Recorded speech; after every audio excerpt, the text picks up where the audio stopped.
opportunity after. Okay, we've got that one. There'll be an opportunity after the session, after the discussion, to participate and have those questions answered. And also, if you'd like to switch your camera on, we'd love to see who's in the room, but we just ask that you keep yourself on mute unless you're participating in the conversation.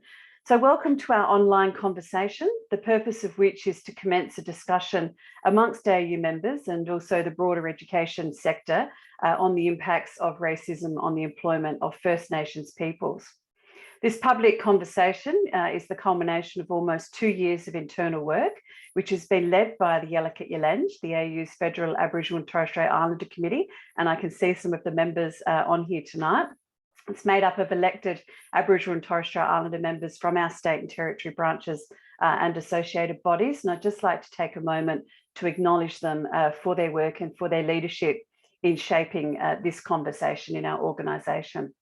Speaking of First Nations leadership, it's an opportune time to acknowledge the work of Professor Noreen Young from the Jumbunna Institute of Indigenous Education and Research, UTS Sydney, who joins us to present key findings from the Gariyala Speak the Truth report conducted with the Diversity Council of Australia. We're very much looking forward to hearing from you, Noreen, in terms of presenting those results shortly. Following Noreen's presentation, Darcel Russell, the AEU's Federal Aboriginal Education Officer, will present the results of a survey of AEU Aboriginal and Torres Strait Islander members on their perceptions and experiences of racism in the workplace, which was, I believe, coincidentally out in the field just prior to the Jumbunna Diversity Council's survey led by Noreen and her colleagues, culminating in the Gariyala report.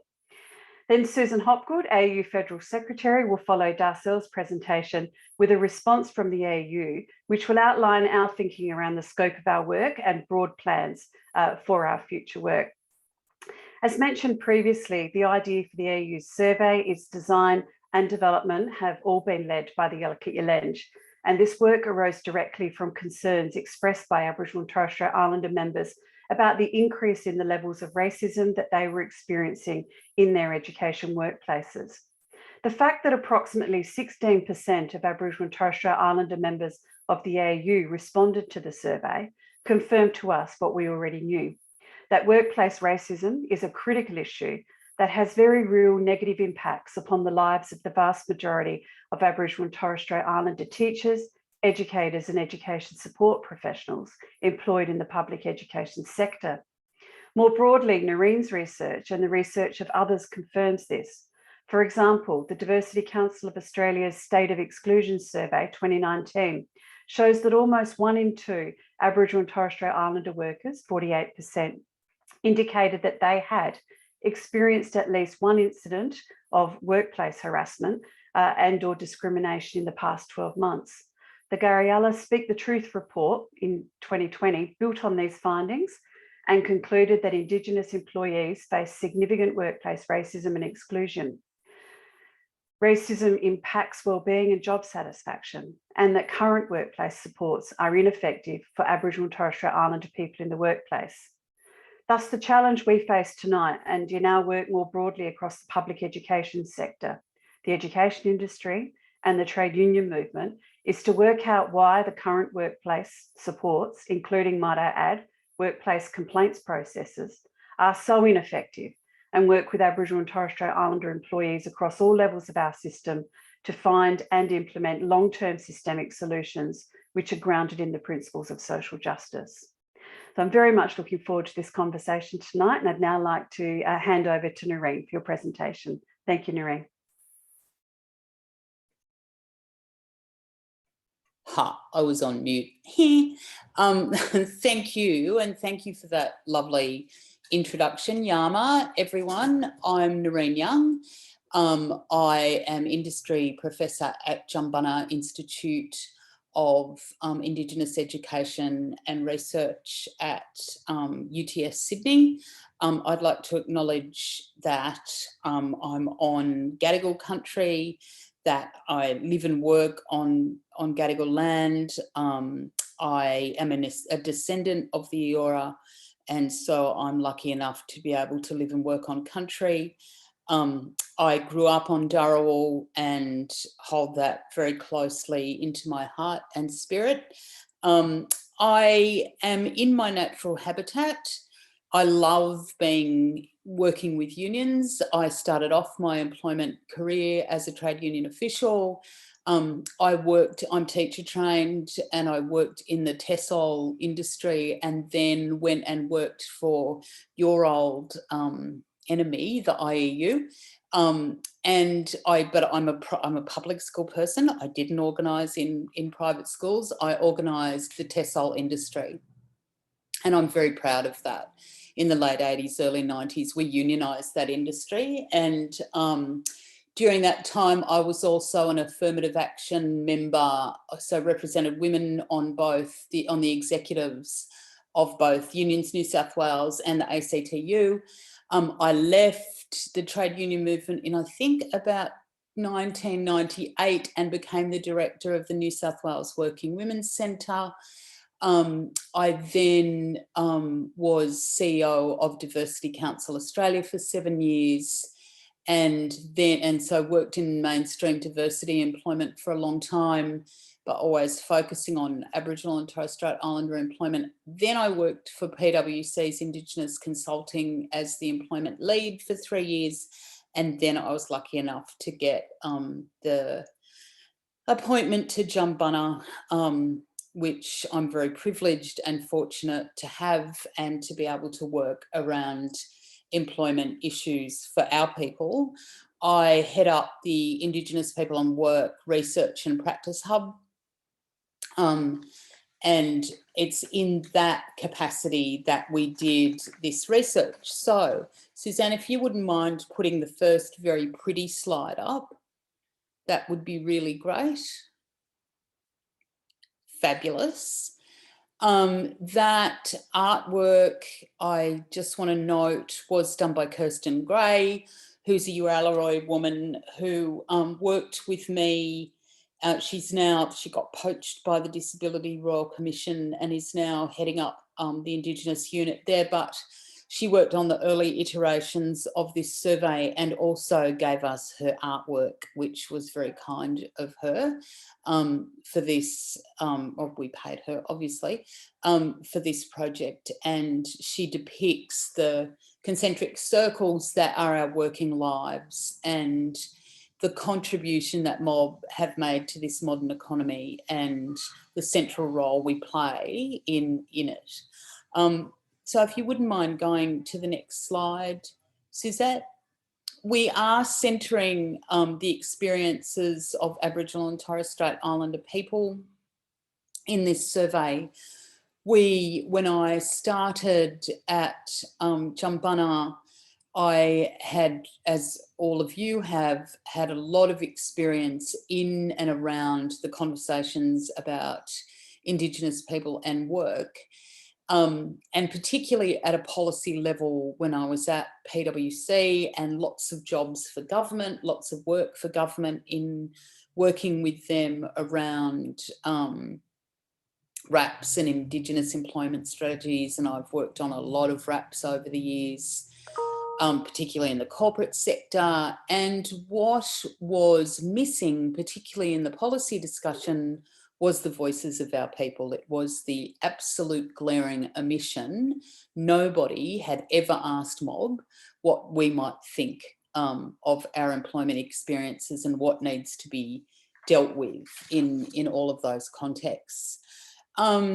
We at Jumbunna are very big advocates of Indigenous-led and overseen research.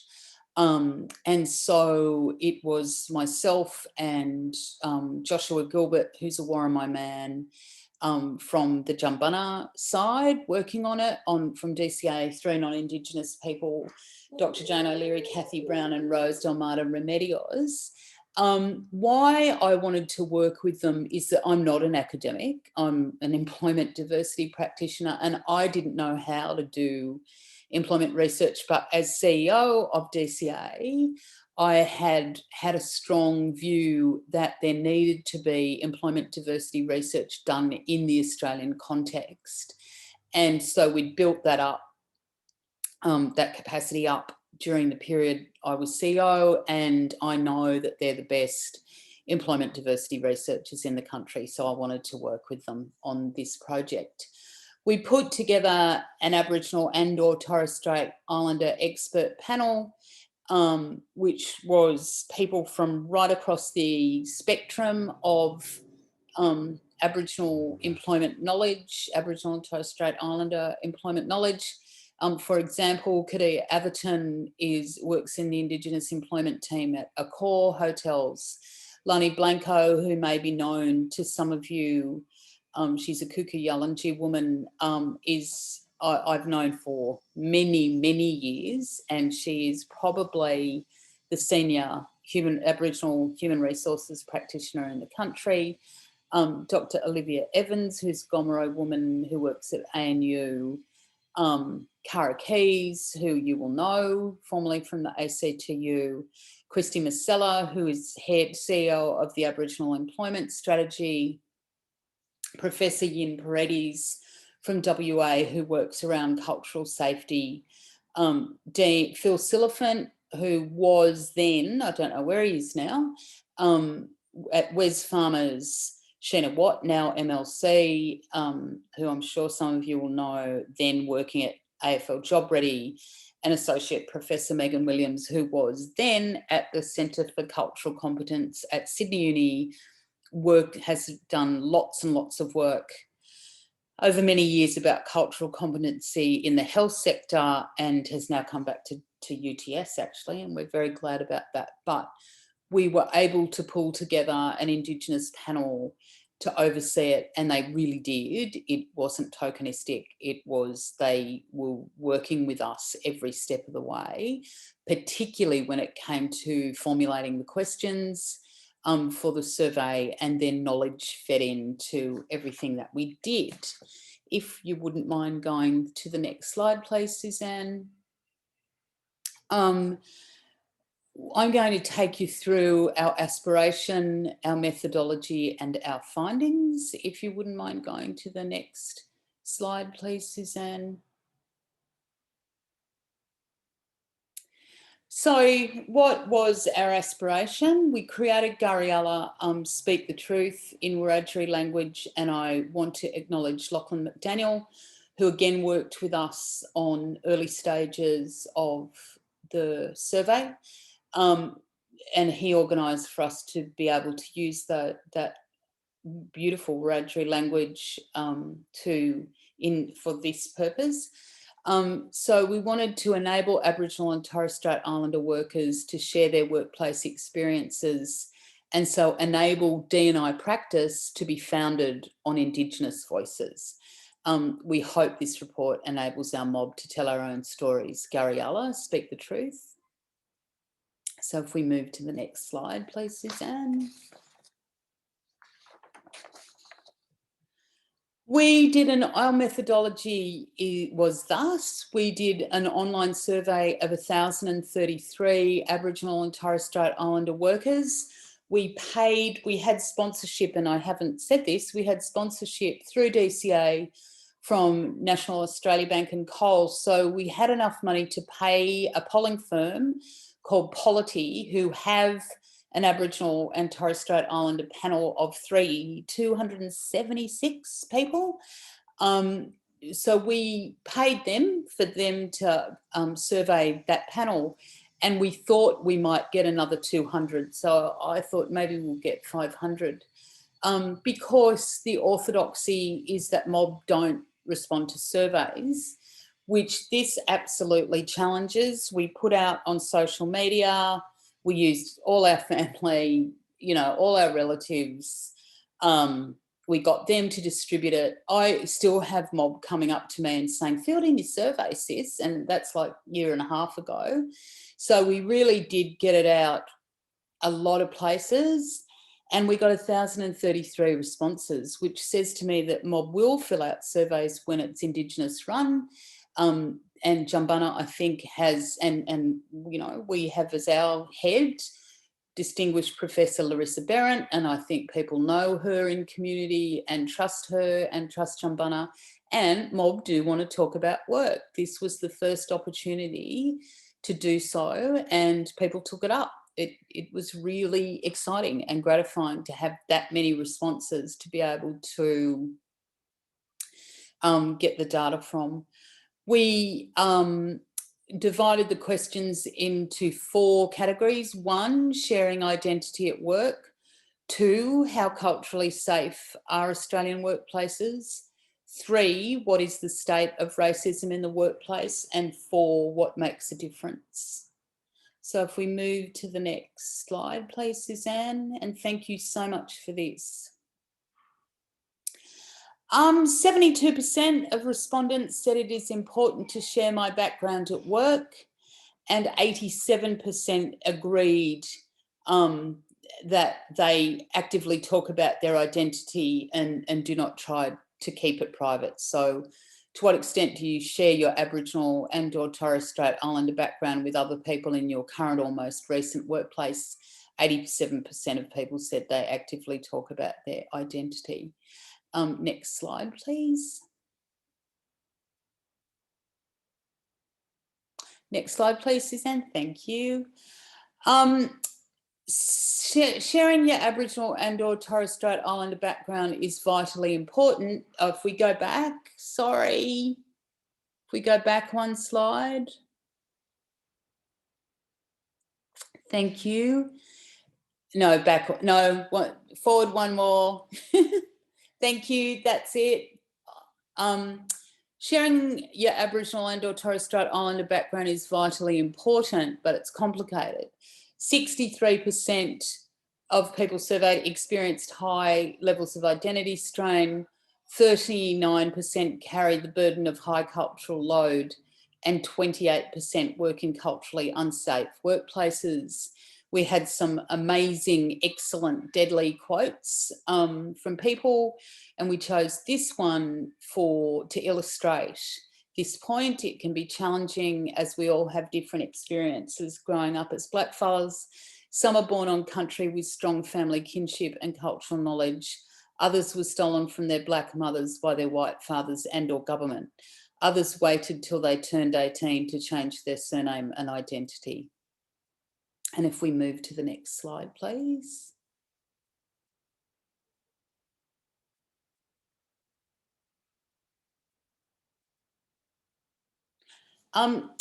Suzanne, do you mind moving us to the next slide, please?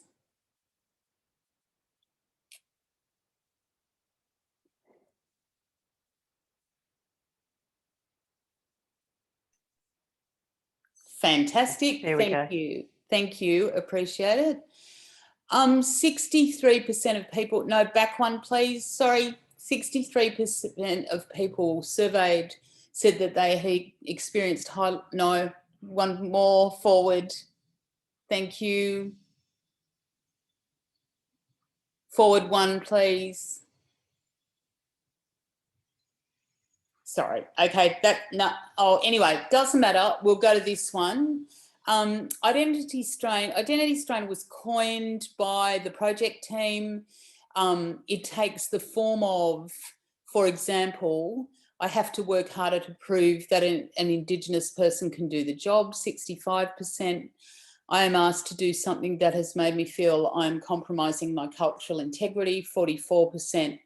I'm told to tone it down or be less outspoken about Indigenous issues, 33%. Next slide, please.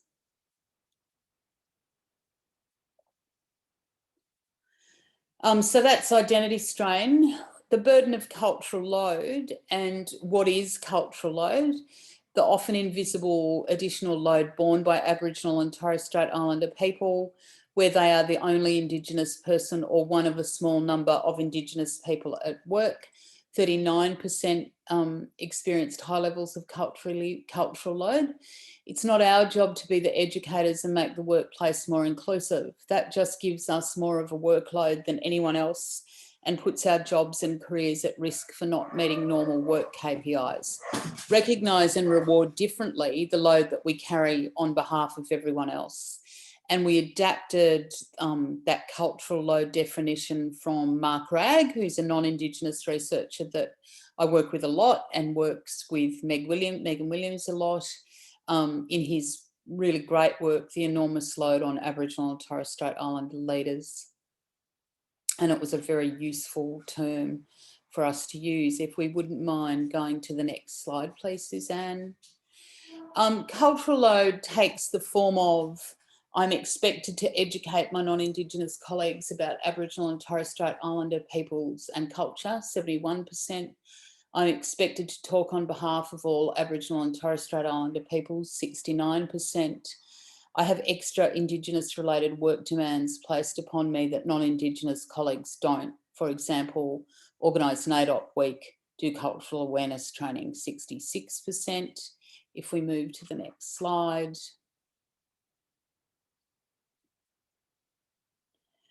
And now we're into the cultural safety component of the questions and therefore the answers, the responses. How culturally safe are Australian workplaces? Cultural safety means being able to practice your culture free of ridicule or condemnation. It occurs when a workplace acknowledges, respects and accommodates difference. 28% reported that their workplace was culturally unsafe, which is a pretty upsetting number. So if we move to the next slide, please. And here were some great quotes, particularly this first one. I've had many people from corporates tell me this over the years. Managers and or media teams will often try to parade you on media in attempts to show that they are a diverse workplace without knowing or caring about Aboriginal and Torres Strait Islander cultural needs or safety at work. I've had racial jokes made, excuse me, I'm just going to mute myself for a minute.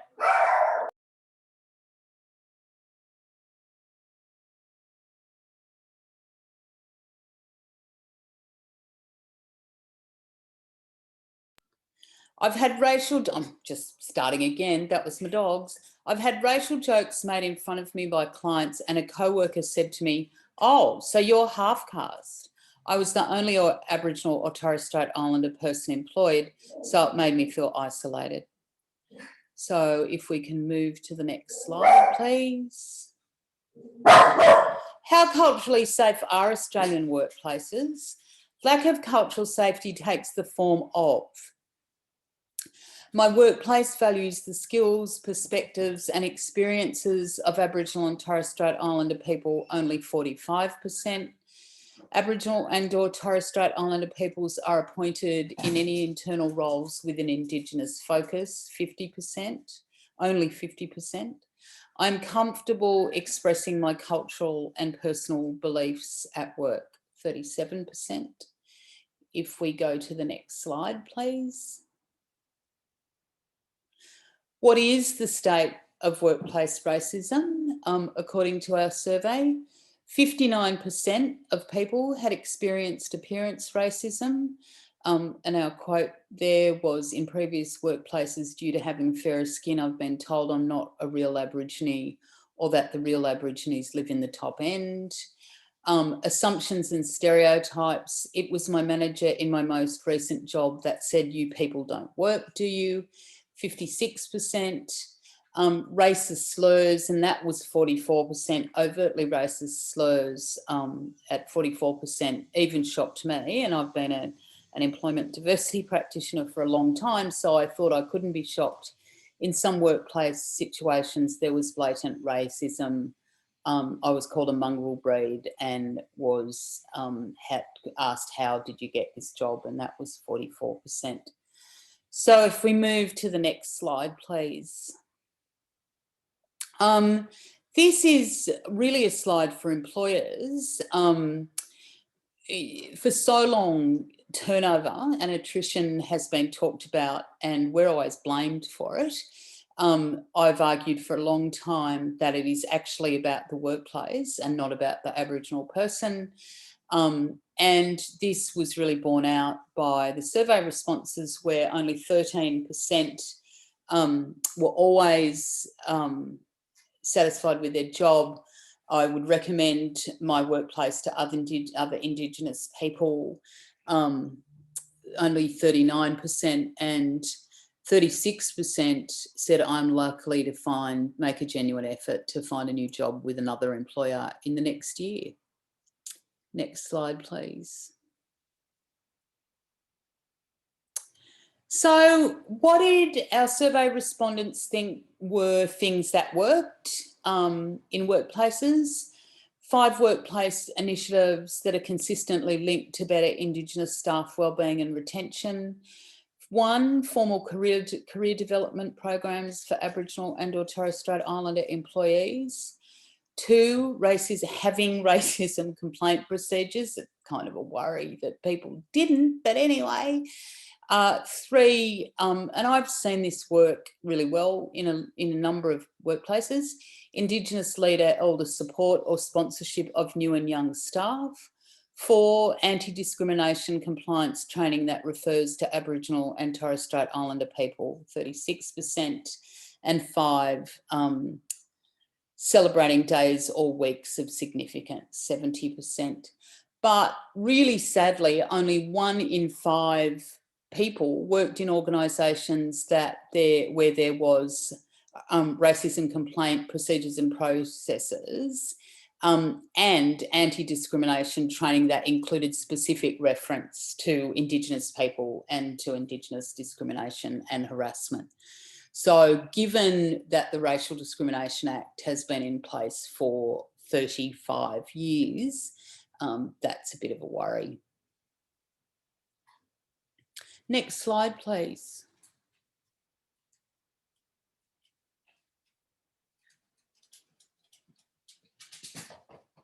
If we can move to the next slide, please, Suzanne. Thank you.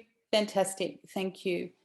So out of the survey, what are we recommending? And what are we recommending to unions that you take up, to employers? Sorry, if we go back just one. Thank you. What are we recommending to employers? What are we recommending to diversity practitioners? 1, commit to unearthing and acting on workplace truths, however uncomfortable this may be. 2, ensure any Aboriginal and Torres Strait Islander related work is Indigenous led and informed. 3, develop organisational principles to make it clear how Indigenous community engagement and employment should work in practice. 4, focus on workplace readiness, making sure the workplace is ready rather than worker readiness. 5, recognise identity strain and educate non-Indigenous staff about how to interact with their Indigenous colleagues in ways that reduce this. 6, recognise and remunerate cultural load as part of an employee's workload, and that's something I would think, and I've been getting a lot of feedback to think about in your EBAs. 7, consult with Indigenous staff on how to minimise cultural load while maintaining organisational activity. 8, focus on sustainable careers and career development rather than just short-term appointments. 9, take action to address workplace racism. 10, look to high-impact initiatives, those that research shows are linked to better wellbeing and retention for Indigenous staff. And then we're going to go to the last slide, if we move on.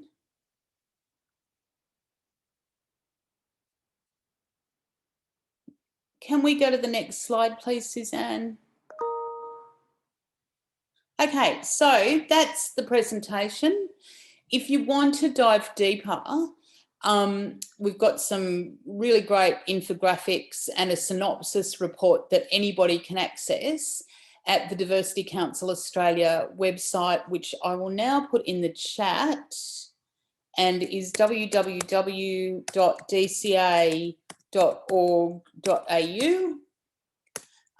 If you work for a DCA member organisation and it's organisational members that they have, and some of the education departments might be DCA members, then you can access the full report, which is long.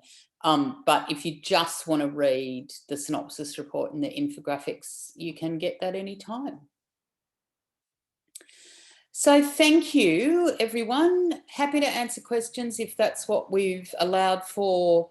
I really appreciate being asked. I really like being around unionists, A, and B, it's really always good to talk about this research because it was an absolute privilege to do.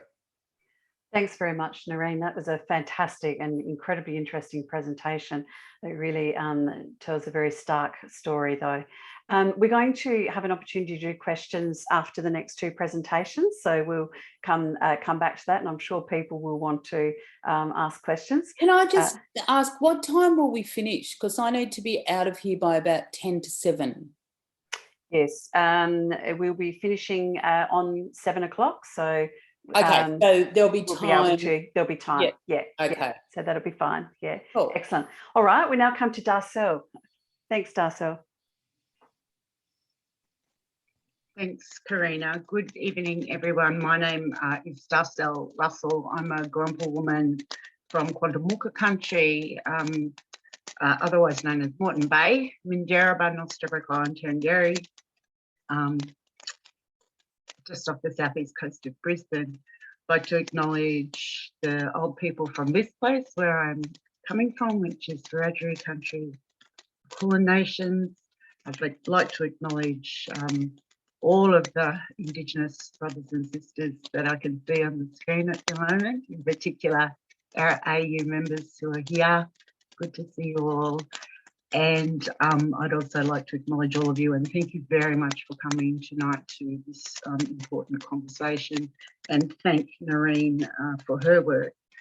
I'm going to be presenting today, I guess, in some ways, the work that we are doing, I think, as Karina said in her introduction, coincidentally, without any sort of knowledge of the work that Noreen was doing, we were also doing work on developing a survey and putting it out into the field at around about the same time. So I'm going to take you through the results of that survey. Happily, there's lots of alignment between Noreen's findings and ours, which I think sort of says that there is actual validation of the stories of our people. Not that they needed research validation, but you know, this is the way that we work in the world, and the evidence base is necessary to make the policy and have the policy conversations that we need to have. So I'm very grateful for the work that Noreen's done, and certainly grateful for the work of our Yalukit Yulenj Aboriginal and Torres Strait Islander Education Committee and our members who actually noticed that there was an increasing prevalence of racism in the workplace and came to us at the AEU at a meeting and said, we need to do something about this. We need to work out what to do here. There's a problem. So that is where the evidence and the impetus for this report came. Okay, so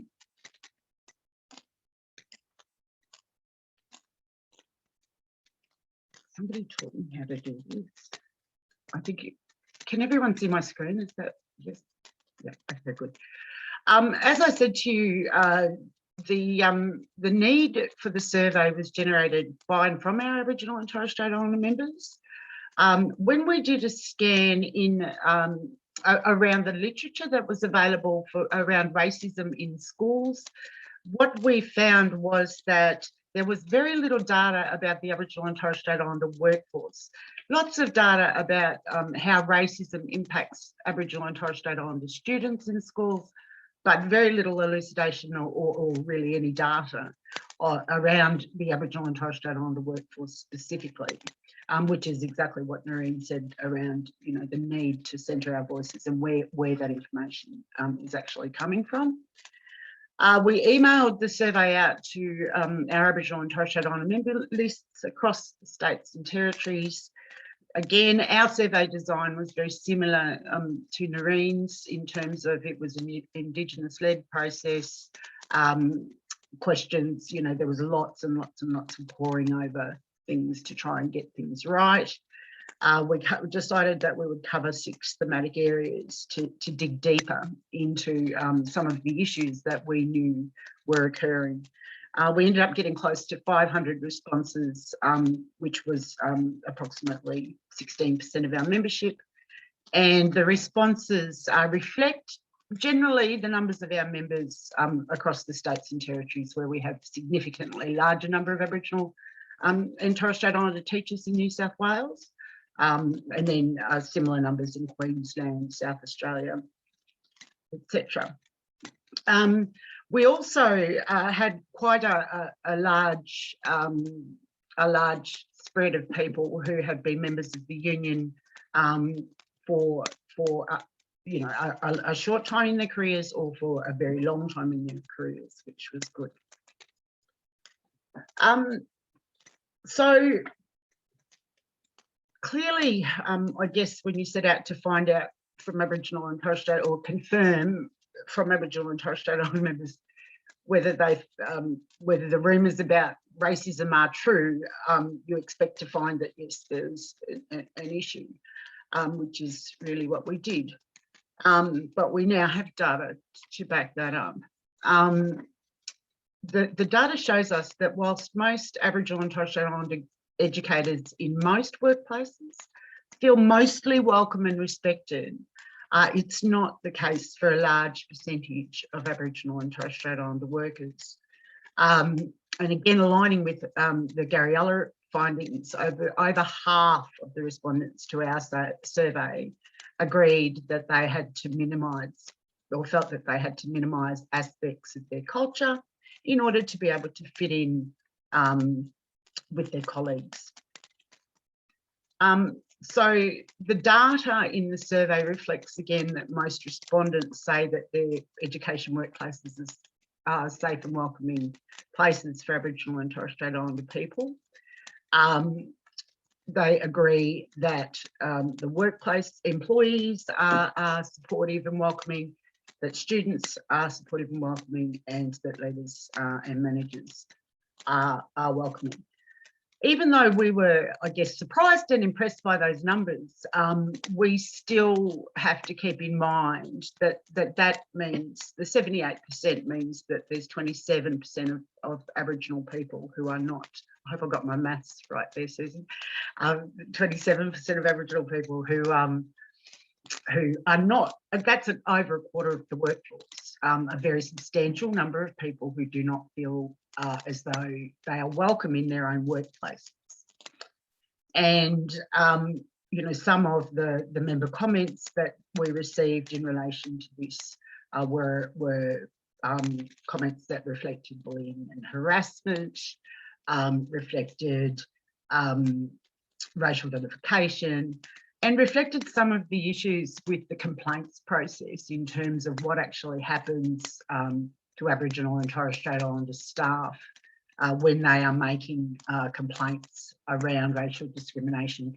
And as these comments tend to reflect, or as these comments definitely reflect, there's a very big issue in our systems in dealing with complaints processes of racial discrimination, racial harassment. So because of this issue with the complaints process, there are, even though, again, you know, not in every workplace, there are still disturbing incidents of racism occurring in workplaces, and a lot of these impacts are unreported, they're uncaptured in the system, and therefore Aboriginal and Torres Strait Islander members feel invisible, ignored, and unsupported. They feel unsafe, overloaded, locked out of decisions. Many of them say they're prepared to leave their roles as public educators. We also know, and this is evidenced by other research, I think Noreen mentioned Dr. Yin Paradies before and his research on the impacts of racism on Aboriginal people's health, but certainly 63% of respondents to our survey agreed that they know one or more Aboriginal and Torres Strait Islander colleagues who suffered from poor mental or physical health because of racism in the workplace. There is a lot more work that we need to do to grow, develop and centre the professional voices of Aboriginal and Torres Strait Islander educators as curriculum and pedagogical leaders and leaders as agents of change in their communities. Really, when I think about that in reflection from Noreen's presentation, in some ways I think there's probably, we need to flip that and say there's a lot more work to be done in schools and their communities to recognise the growth, development and centering of professional voices of Aboriginal and Torres Strait Islander members, in terms of it should be the workplace that is ready rather than the employee. So in relation to the disturbing incidents, certainly we've got large percentages of employees who say that they've been called names. Percentages over 10% of employees have been excluded from social events and activities. Around about 12% have received phone calls, letters, notes, social media messages, etc. And just over 8% of people reported that they had been physically threatened or attacked in their workplaces. And a small number of member comments did reflect some of the nature of some of the extreme and explicit racism that confronts some of our people while they are at work. For example, being called token black, etc., etc., etc. And I think, you know, without having seen or heard, sorry, I've read Noreen's presentation, but without having seen Noreen give that presentation previously, I think that this work, that this finding sort of links back into that work in relation to, is the workplace ready for Aboriginal and Torres Strait Islander people? One of the key findings of our report under the systems section was, in fact, that policy implementation in Aboriginal and Torres Strait Islander education is unstable. The instability of the policy environment that Aboriginal and Torres Strait Islander people work in has impacts on program and staffing stability, and there's an urgent need, which is backed up by research, although I can't remember which particular research group has done this work. I think actually Sydney, anyway, it'll come to me, Dr. Kevin Lowe from Sydney, for a national vision and plan for Aboriginal and Torres Strait Islander education, including a national employment strategy. And again, as an example of this, this policy, unstable policy environment that people are working within. Up until 2014, there was a project that was funded by the Gillard government called More Aboriginal and Torres Strait Islander Teachers, which was achieving great success in increasing employment rates for Aboriginal and Torres Strait Islander teachers in the education system. And that program was defunded in 2019, and henceforth there's been nothing in the national space to replace it or to build on the success of that City program. So I guess when we analyse the comments and the data in this particular part of the survey, we came up with this sort of, you know, there are a number of different levels of representation that Aboriginal and Torres Strait Islander people have in educational decision making in education workplaces. People have a role that could be formalised and embedded in decision making structures. Our school council is 100% Indigenous. We have 2 identified positions on our governing council. Then there are other examples where Aboriginal and Torres Strait Islander engagement in employment practices is limited or formalised, but only limited to certain areas. So we'll invite you to come along to interview the Aboriginal support staff, people that we're employing, or come along and sit on the RAP action plan, but we don't want you on the Curriculum Professional Issues Committee. Thanks so much. I just made that up, that's not evidence.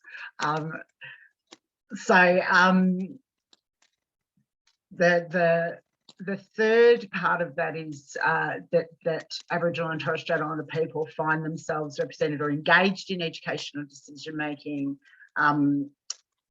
potentially in a not formalised view, but a decision making position held by virtue of their employment. So they are an Aboriginal person who is a principal of the school, and because they are a principal of the school, when they meet at principal networks, they are speaking about Aboriginal education because that is who they are. And they often then find out that they're leading the work coming out of those network meetings as well. Then we have the issue of things that are, not formalised and embedded, and there are people out there saying, yep, I know it's going on somewhere, but it's certainly not happening here.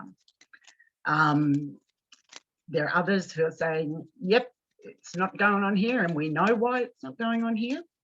And then there are others who are saying, yes, it does happen here, but we still feel unrepresented in our workplace. Then there are, just like the Matt Seedy project, this idea that, and I guess, for those of us who've been in Aboriginal education for a long time, we're very aware of this, process of churn where representation structures are created, they're discontinued, they're dismantled, they're built back again, et cetera, so on and so forth.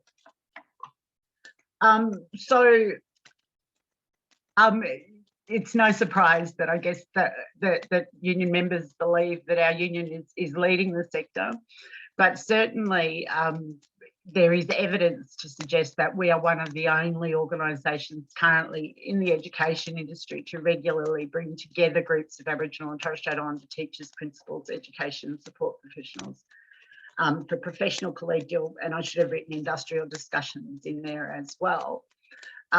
We have formalised committee structures in our organisation that are written into our rules. We have formalised representation of Aboriginal and Torres Strait Islander people written into our decision-making structures, written into our rules.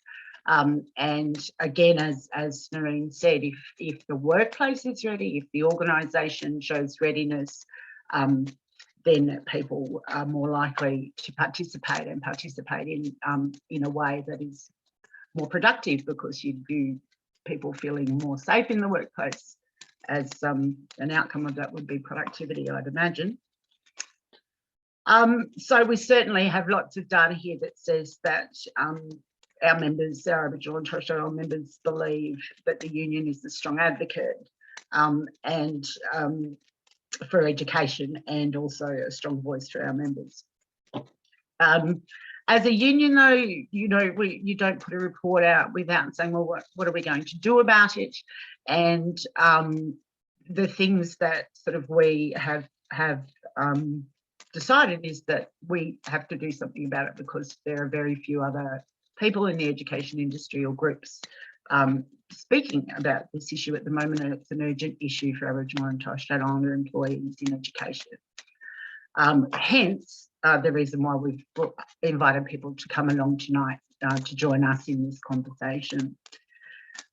So a part of our, our thinking and our next steps around this work are, models of building anti-racism practices into our workplaces and workplace practices, I think both inside the union and outside of the union. We realise that we have a multitude of Aboriginal and Torres Strait Islander members out there who are experiencing racism in the workplace and who are not being supported. We are working with our Aboriginal and Torres Strait Islander committees in states and territories where that exists to try and build our First Nations members networks in the first instance. engaging with the union leadership and engaging in an internal reflection process. And I'd like to acknowledge Karina and Susan's leadership in this space in terms of working with the Yalukit Yalenj and me to facilitate these conversations at the federal executive level. We want to engage and involve our First Nations members at all levels of our work, engage and involve the broader sector about the impacts of workplace racism on Aboriginal and Torres Strait Islander colleagues and on employment more broadly, which I think is there's sort of two bits of the conversation that we're interested in having here. We need to look at existing materials and resources because there is actually a plethora of anti-racism materials and resources out there. So we're in the process of doing a bit of an environmental scan at the moment. The reporting system is something that we're very, very interested in. At the moment, in some states and territories, racism incident reporting occurs through the OH&S system. OH&S system incident reporting, which happens at the school workplace level and is written on a public register and is therefore a problematic process according to Aboriginal and Torres Strait Islander members. So it's that sort of experience that I think we need to unpack a little bit more.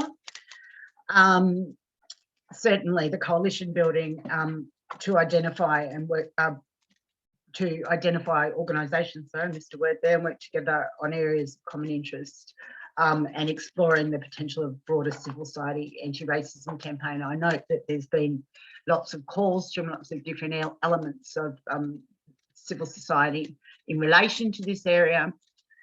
And yeah, we're certainly, one of the reasons, again, why we've convened this meeting tonight is to have the conversation and begin to spark some of those ideas. So thank you, Karina. That's the end of my presentation. Thank you very much, Darcy. It was an excellent presentation. And I'll now come to Susan for a response. Thank you, Susan.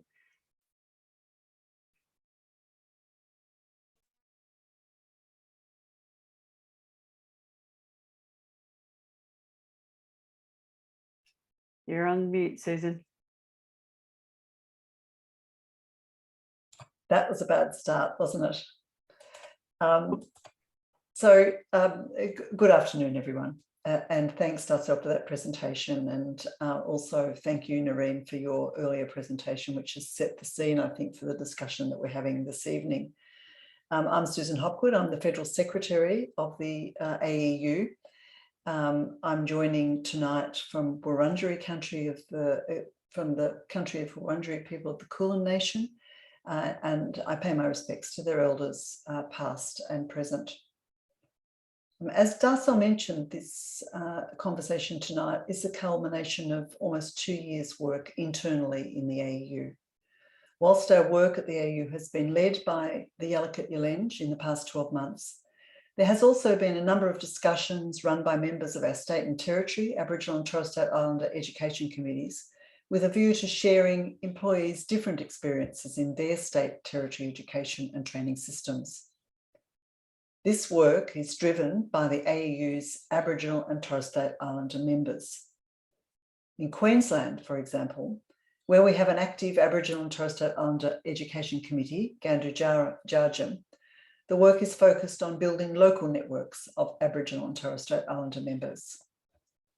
In Victoria, the AEU branch held a statewide First Nations members forum at the beginning of 2020, which has culminated in an active committee being formed, a new enterprise bargaining approach with Aboriginal and Torres Strait Islander members, and a commitment by the branch executive to provide enough funding to cover the employment of 2 First Nations members on a project basis with a view to establishing long-term structures.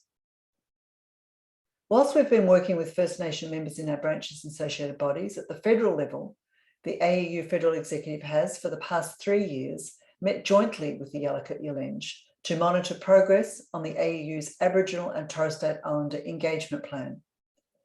The discussion at our joint meeting at the end of last year was focused on the presentation of the results from the Perceptions and Experiences of Racism survey, which Darcel has just presented to us. And as a member of our federal executive said, while the results of the survey are shocking, we cannot say they are surprising. As non-Indigenous members in a mainstream organisation that represents Aboriginal and Torres Strait Islander workers, we must listen to the collective voice of our members and use our feelings of shock and or surprise to engage in action led by those who are impacted most as employees in a sometimes pernicious system. Because we cannot also ignore the historical context of public education and First Nations peoples in this country, where the education system was designed to act as a blunt instrument for assimilation. We have a range of practical work to engage in as well. For example, an examination of the racism-related workplace complaints processes of state, territory, and other employer bodies. As part of this work, we have adopted the Garryala framework as an organisation and will use it as a basis for informing our work into the future. Building on this, we are also exploring ideas around anti-racism campaigning specifically focused on the workplace, which is part of the purpose, of course, for our discussion tonight. So I will hand back to Karina now to facilitate the question and answer session. Thank you. Thanks very much, Susan. Well, colleagues, over to you. This is your opportunity to ask questions or participate in a discussion. I can't see anything in the chat function, so I'm going to suggest if you've got a question that you either raise your hand or come off of mute and jump right in. So, anyone like to go first?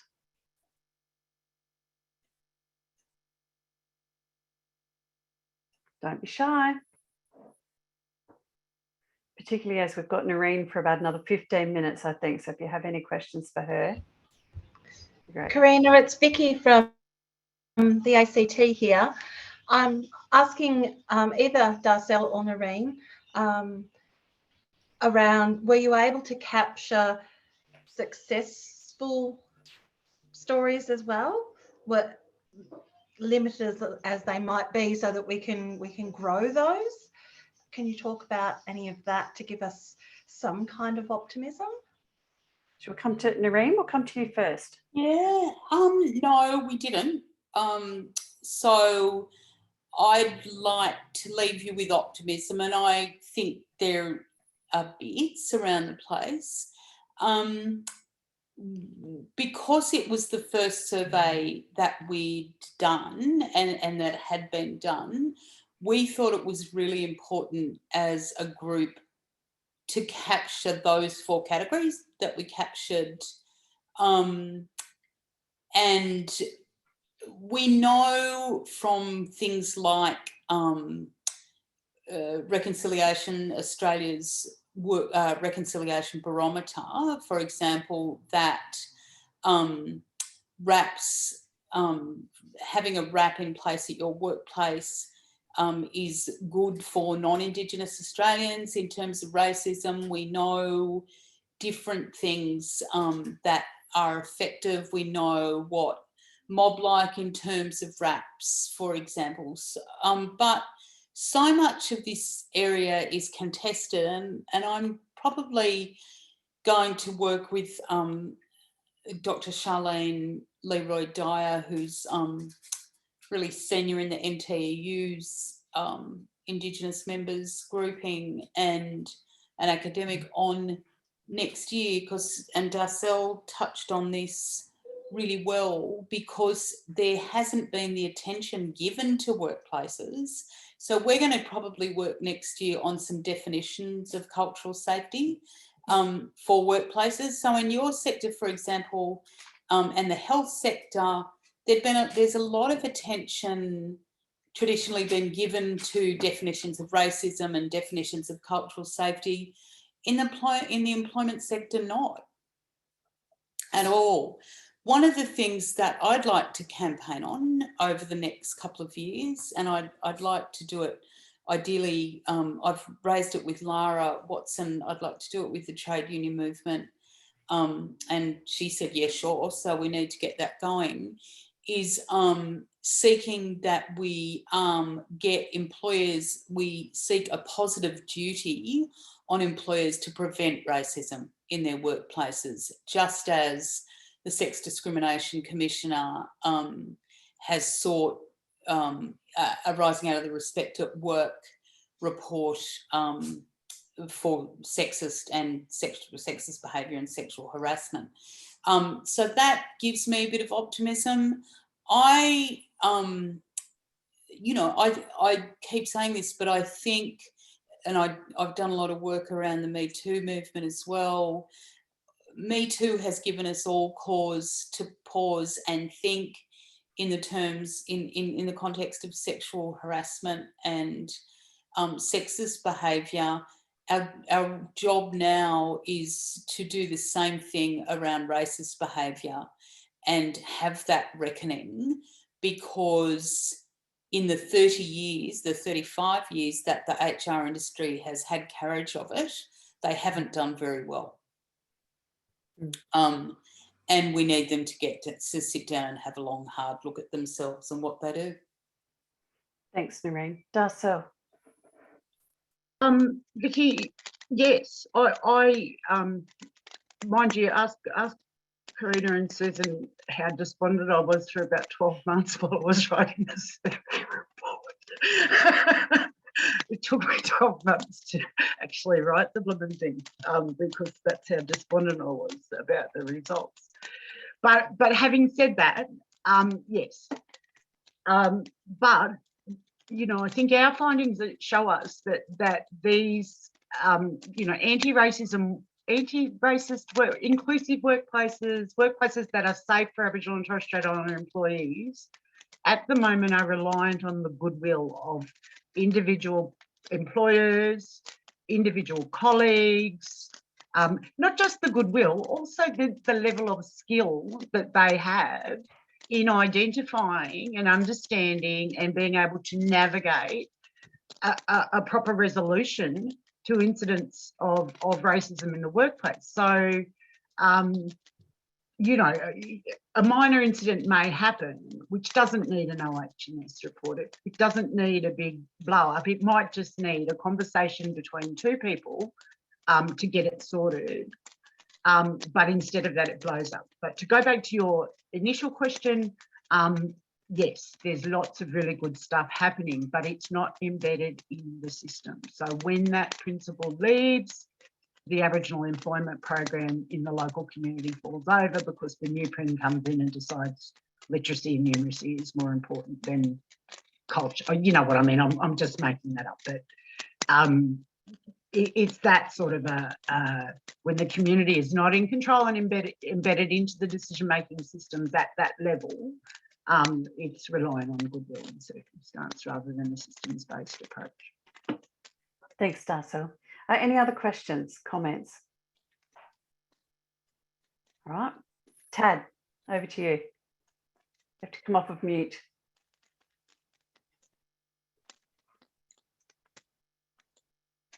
Yeah, no, I'm just want to applaud for you guys to do that. I mean, as a white privileged white person, I'm a relief teacher. I'm from the States. I've been here since 1981, but I've been a teacher. I'm a relief teacher now, but I mean, goodness, with our government and everyone against it, Black Lives Matter, that doesn't happen here in Australia. I mean, the fact that you are doing this is very, very good. And yes, us white people have to do something to make it easier on the Indigenous people. There's no doubt about it. So I just want to say that. So thanks you so much for doing what you're doing. Thanks very much, Tad, for your comments there. Over to Beth. Mute. Spacebar. I think it's going to be the most common statement of 2020 and 2021. You're on mute, yeah? I'm unmuted. Well done. It's so lovely to see these amazing faces. It's wonderful. It's more a comment than a question at this point, and maybe there's some insight into it. ACT is looking at addressing systemic racism across the whole of the ACT government. But from what I can see, it's like wading through treacle because the bureaucracy won't challenge its assumptions or look at other ways of doing things. And if I don't know how to actually move that forward rather than jumping up and down and actually saying it out really loudly, but with that, they may have really good intentions, but when they're working inside these terms of reference or a certain way of doing things with committees and subcommittees and going up and down food change, it's going to make it really difficult. And the other part, again, I think the comment was made by Noreen, the HR departments, even inside education directorates, don't get it. So I'm not sure where you start. Thanks, I Beth. thought I'd throw that out there into the mix. Thanks. Would any of our panelists like to comment on that? I think I totally agree. I think it's an issue for the HR industry. And in a way, Me Too was gratifying for me because I've been complaining about them and their handling of complaints over a long period and writing about it and carrying on about it. But it's imperative in terms of people's mental health and the smooth running of workplaces that they get a grip on it, these people. And anyway, I think a positive duty would turn it around and change it and enforce employers to act rather than waiting for something to happen, which is what happens at the moment. And I've got to say, I did a review that the New South Wales Education Department asked us to do when I was at PwC's Indigenous Consulting, and it had been years since I'd been in an education environment. We worked with the AECG, talked to them a lot about it and blah, blah, blah, and we heard this woman say to us that in a town that would think of itself in quite a sophisticated place in country New South Wales, that parents, as soon as they heard their child had an Aboriginal teacher, demanded that the child be taken out of that class.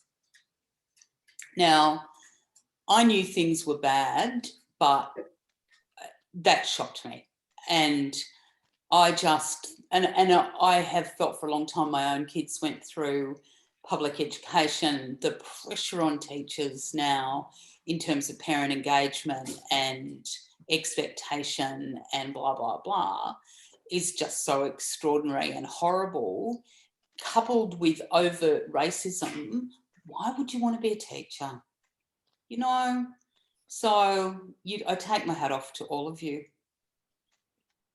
Yeah, it's such a terrible indictment, isn't it? And, you know, from my perspective, I think what a privilege for our children to actually be taught by an Aboriginal and Torres Strait Islander person, and what an absolute travesty it is that Matt Seedy is no longer funded. Susan, you're jumping in there? Yeah, look, I just want to add, you know, in response to your question, Beth, I understand you've asked that question, you know, in relation to changing bureaucracies, which of course, and I like that sort of like, you know, trying to get through treacle. But look, I think as a union movement, as a union, we've also got to actually, you know, consider this as well, that, you know, assumptions that, you know, the way we work, because unions work in very particular ways and we think they're the right ways. You know, we're very pleased because we are very strong democratic unions and we have very formal structures at times. And, you know, the sun is shining into my window, which is all very nice, but it's making it a little difficult for me at the moment. You know, the structures, but the question is, you know, it's not the same, but I just want to give you an example. You know, for many years, I've worked in the area of women's involvement in the union. And one of the things we've known for a long time is that structures the structures of meetings and so on, don't necessarily meet the needs of women and encourage their involvement. And I think that, you know, we've got to consider that exactly in terms of achieving change within our union, and therefore taking those changes to employers as well, because, you know, if we can't get it right, you know, how do we really push employers to get it right? And one of those things is the structures that we have in place, and making sure that the structures actually work for our Aboriginal and Torres Strait Islander members as well. You know, and you could actually think that through in terms of the example that you've just given. You know, you've pointed that out. You know, there is structures that exist in the bureaucracy. That's the way we've done it. You know, we have a white paper, we have a, you know, such, we do this, we do that. You know, we go through those structures. That's where the challenge is, and that's what we've got to challenge. I think we do have to challenge that and say that the way we've always worked doesn't necessarily actually work in terms of addressing the issues for Aboriginal and Torres Strait Islander teachers, for educators, and more broadly in the community, I think. Thanks. Thanks, Susan. Thank you. Darcy, you're looking. Yeah, thanks, Karina. I just wanted to say one of the interesting bits of information that came out of our survey was, and it seems self-evident, but the more Aboriginal and Torres Strait Islander employees in a particular workplace, the safer all of them feel. You know, I think one of the very simple ways to start dealing with some of these issues, and we know this ourselves, engagement and relationship building is actually the key to solving these problems in the workplace, you know. And so, look, I guess my point is, you know, our priorities in terms of the Yalukit Yulenj or the Yalukit Yulenj's priorities in terms of my work, in terms of what we are doing and they've advised us to do is, and they are doing at the state and territory level, is organising Aboriginal and Torres Strait Islander members, bringing people together, providing that safe space for us, amongst us, because that's an inoculation in itself to racism. And then, you know, I think a part of that sort of collective approach is it suits the way we work as blackfellas, but B, it gives us a collective and more powerful voice. If you've got a group of Aboriginal teachers meeting in a region or at a state level, supported by the union, within union structures, meeting as unionists, or meeting as Aboriginal and Torres Strait Islander teachers. But you know what I mean? There's strength in those numbers. We'd clearly prefer them to be meeting through the union and with the union as members, because we do have a very high level of density of Aboriginal and Torres Strait Islander members as well. So, or we did have, I'm not sure about the figures now, but I assume we do. We've got a lot of members. Bringing them together to have those conversations, I think, is a key priority in our work. Not just conversations around racism, having conversations about what it means to be an Aboriginal teacher in our education system. Thanks, Darcy. There's a question in the chat. It says, I'm working at a new public school with no Indigenous staff yet. Are there any key things we should focus on cementing now to provide the best working environment for any new Indigenous employees? Noreen, what do you think? Thanks, thank you. I thought what Darcel said just then was really important. More than one person. You know, people are really isolated and alone when it's just them.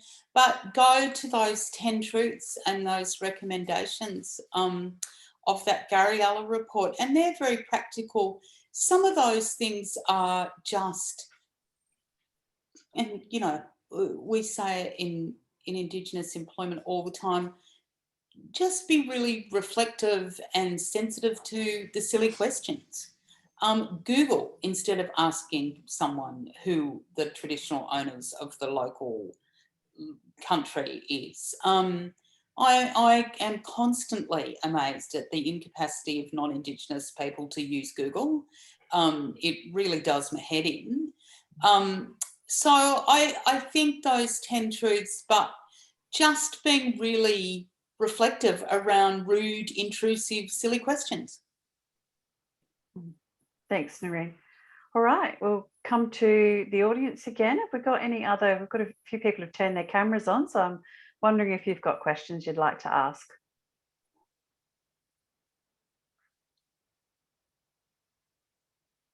Give you a moment.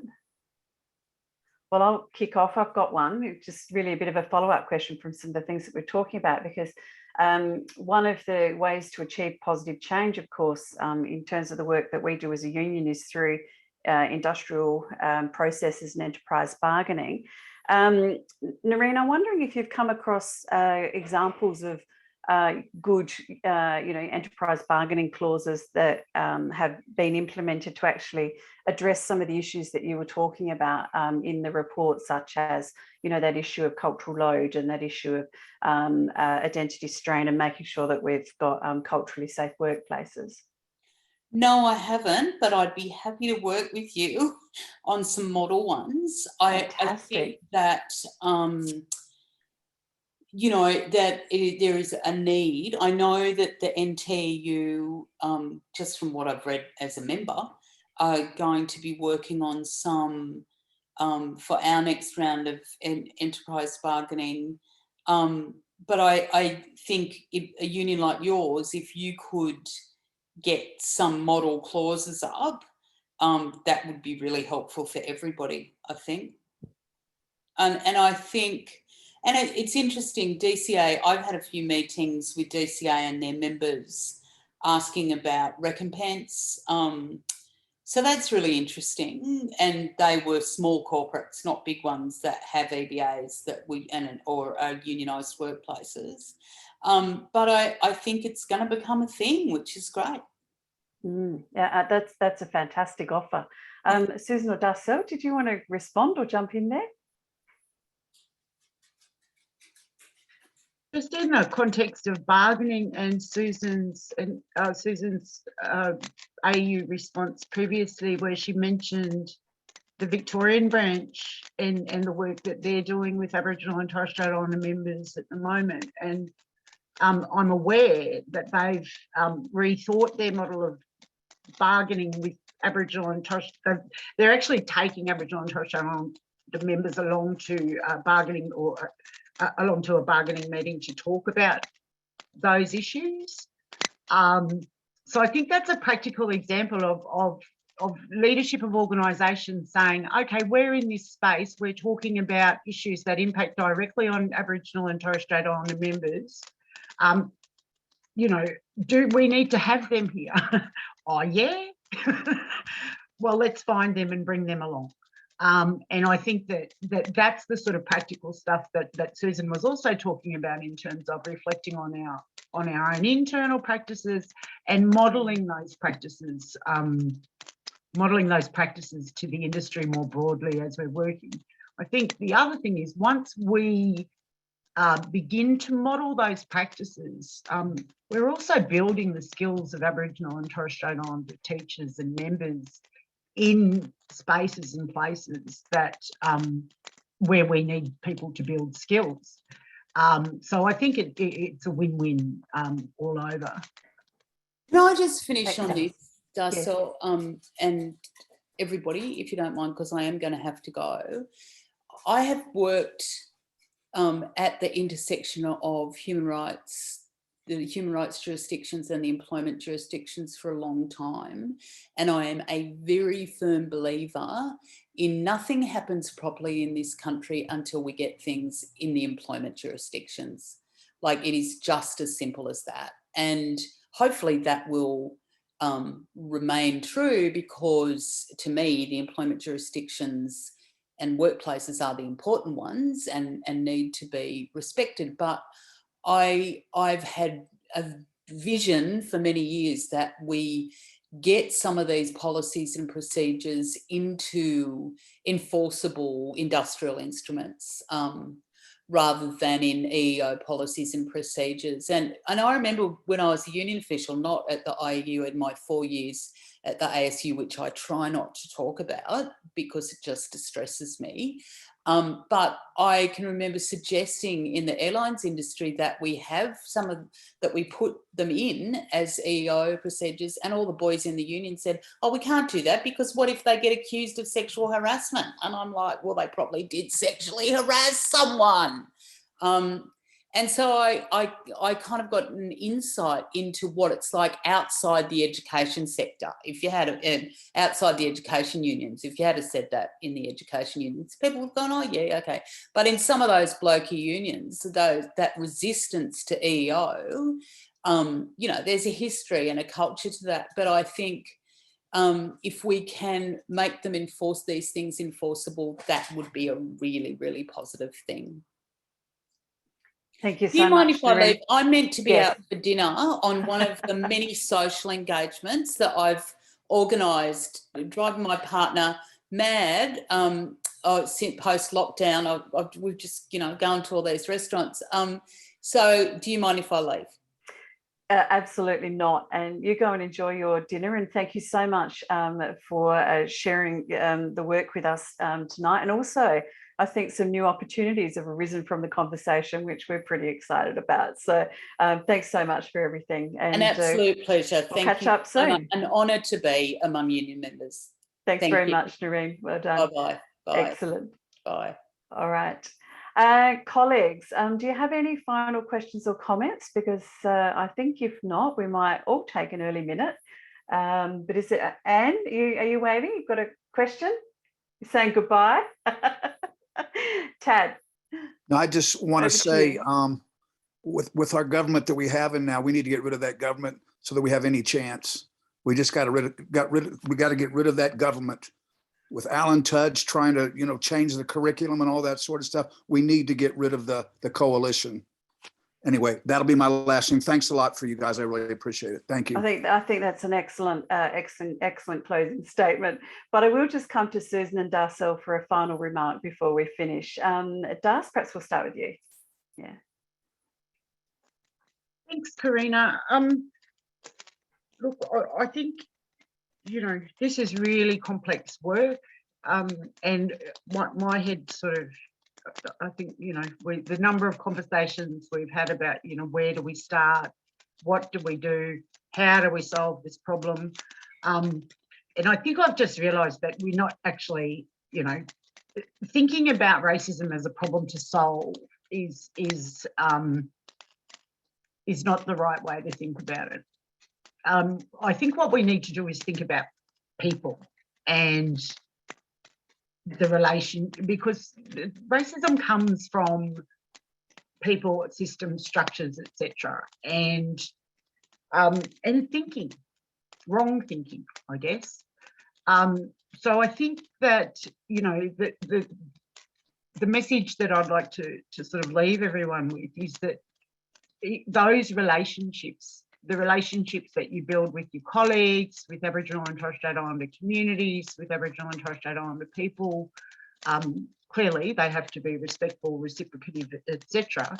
But those relationships are the important part of this work, in my view. Thanks very much, Darcel. Susan. Look, I think, you know, Darcel, your conclusion is, I think it's a very good one, actually.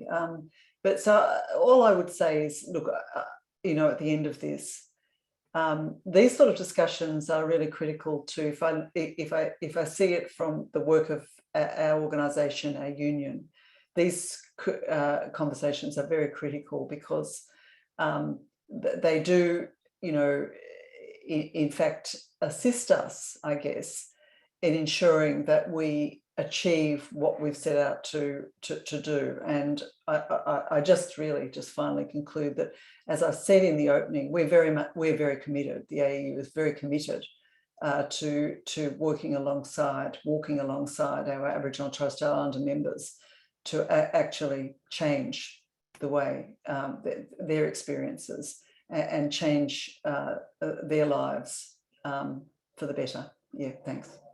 Thank you very much, Susan. And on that note, also thank you to all of you for participating in yet another fantastic First Nations webinar. And just want to acknowledge, Darcel, your work in putting this together, and also thank you to Suzanne for the behind the scenes work that goes into this as well. And thank you to all of you, in particular our Yalukit Yalenge members who are walking with us on this journey together. see you hopefully in person somewhere soon, but if not, in another online webinar, I'm sure. All right. Thanks, everyone. Good evening.